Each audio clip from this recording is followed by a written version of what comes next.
Halo, shalom, selamat sore teman-teman. Sekali lagi saya pertambahkan seperti yang kemarin lagi bahwa pembunuhan terhadap keluarga, terhadap teman, terhadap sesama, terhadap kakak itu bukan dari orang luar. Ingat, pembunuhan itu secara spontan biasanya lahir dari kita sendiri.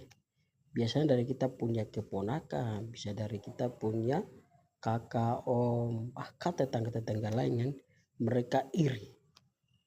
Dari iri hati kemudian mungkin karena sakit hati terhadap orang dia, dan kita melakukan pembunuhan melalui cara pertama bisa kita racun melalui makan, bisa juga kita bisa tipu dia melalui cara bawa motor lalu jatuh. Jadi itu cara pembunuhan secara halus. Dan kemudian kita bisa tipu dia melalui cara rokok, pinang. Bisa juga pada saat dia tidur, kita suruh orang lain datang bunuh dia. Itu dalam hal ini kita pembunuhan melalui cara-cara yang halus. Dan satu hal lagi, kita ditipu bawa mobil perjalanan jauh lalu kita dihadap di tengah-tengah jalan. Nah ini yang teman-teman perlu pahami bahwa pembunuhan itu biasanya datang dari kita keluarga sendiri. Pertama kita punya adik, kita punya kakak, kita punya bapak adik, kita punya om, pangkat om, saudara.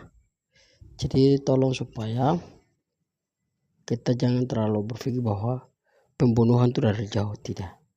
Dari kita punya keluarga sendiri, adik, kakak, keluarga om, bapak adik yang biasa orang-orang yang iri hati. Dan baru-baru ini kejadian pembunuhan, saya baru tahu kalau pembunuhan di mana-mana itu sering terjadinya karena bukan dari luar. Biasanya karena iri hati. Apalagi sekarang kan masuk jalur politik ya teman-teman. Pembunuhan gara-gara politik. Yang satu kalah ya dia lawan dengan cara yang melalui pembunuhan. Nah teman-teman saya bilang bahwa pembunuhan melalui cara itu adalah salah. Kita kalah bukan hari ini kita kalah terus, tidak. Kalah karena dia adalah punya pengaruh besar. Dan kemudian dari masyarakat punya hak untuk membeli. Dan kita kalah bukan hari ini kita kalah, besok lagi kita akan menang. Hari ini dia menang, besok dia akan kalah. Jadi begitu. Jangan iri hati kalau kita lakukan pembunuhan terhadap dia. Saya berpikir bahwa hal itu kurang bagus. Dan ingat satu hal yang sama bahwa pembunuhan itu membuat Anda akan hidup tidak nyaman. Anda akan terancam dalam pertama ketika Anda melakukan pembunuhan terhadap dia. Tapi kalau Anda sudah ditahu oleh banyak orang, ingat muka ini kita taruh di mana? Anda jalan di mana? Pasti ada orang bilang, dia ikut dia orang itu pembunuh. Dia adalah suang besar, dia adalah pembunuhan, termasuk orang pembunuh bayaran, pembunuh berdarah dingin. Kalau kata-kata itu orang bicara di depan banyak orang, membuat Anda akan susah untuk tidur nyaman.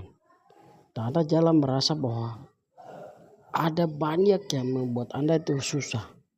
Banyak yang sudah bicarakan Anda punya kehidupan, seluk-beluk di mana-mana berada. Jadi ingat, pembunuhan itu adalah hal yang tidak diinginkan oleh dalam Alkitab, pemerintah pun sama. Jadi dilarang untuk membunuh. Sekali lagi, ketika Anda melakukan pembunuhan, banyak orang yang tahu Anda punya kelakuan sifat. Ingat, orang akan menjauh dari Anda. Karena begini, Tuhan itu akan maha sabar.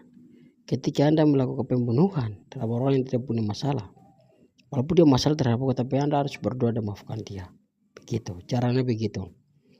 Jangan terlalu berpikir bahwa kita bunuh dia, menghilangkan dia dari muka bumi. Saya mau salah berkata bahwa itu salah, Anda pakai itu salah. Pembunuhan terhadap orang lain itu salah. Membunuh melalui jalur-jalur itu salah. Kalau Anda sakit hati, marah, benci, panggil dia, berdoa, maafkan dia. Begitu. Itu jalur-jalur yang kita bisa rendahkan hati. Banyak yang bisa dekat dengan kita. Sekali lagi, ketika melakukan pembunuhan bayaran atau berdarah dingin, ingat, kalau Anda sudah ditahu oleh banyak orang, saya mau kasih tahu bahwa susah untuk Anda tinggal. Anda tidak tinggal nyaman di tempat itu. Kalau Anda punya masalah tidak terbuka, Banyak kok yang sudah tahu Anda punya seluk-beluk pembunuhan itu. Saya mau bilang bahwa susah untuk Anda merasa betah, tempat tinggalnya susah. Jadi hati-hati dalam keluarga, adik, saudara, bapak, adik, om. Jangan terlalu percaya mereka. Karena juga mereka mulutnya manis, hatinya manis, mukanya senyum, tapi hatinya ingat. Hati adalah hati pembunuh. Jadi itu sampaikan bahwa hati-hati dalam berteman.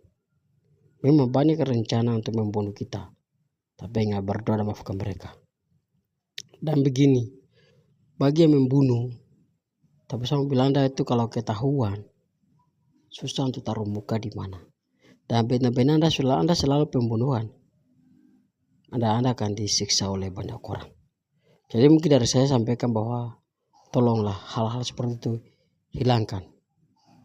Anda sudah tahu sekolah, Anda sudah baca Alkitab, apa gunanya ke gereja, Anda ke masjid? Stoplah hal seperti itulah. Ya, jangan kau merasa bahwa kau enak maka pegangan besar. Ini, janganlah. Hidup kita susah dulu, baru kita berselesai dahulu. Jadi begitu teman-teman, hormat. Salam dari saya, Motivator TV. Jangan lupa di like dan subscribe.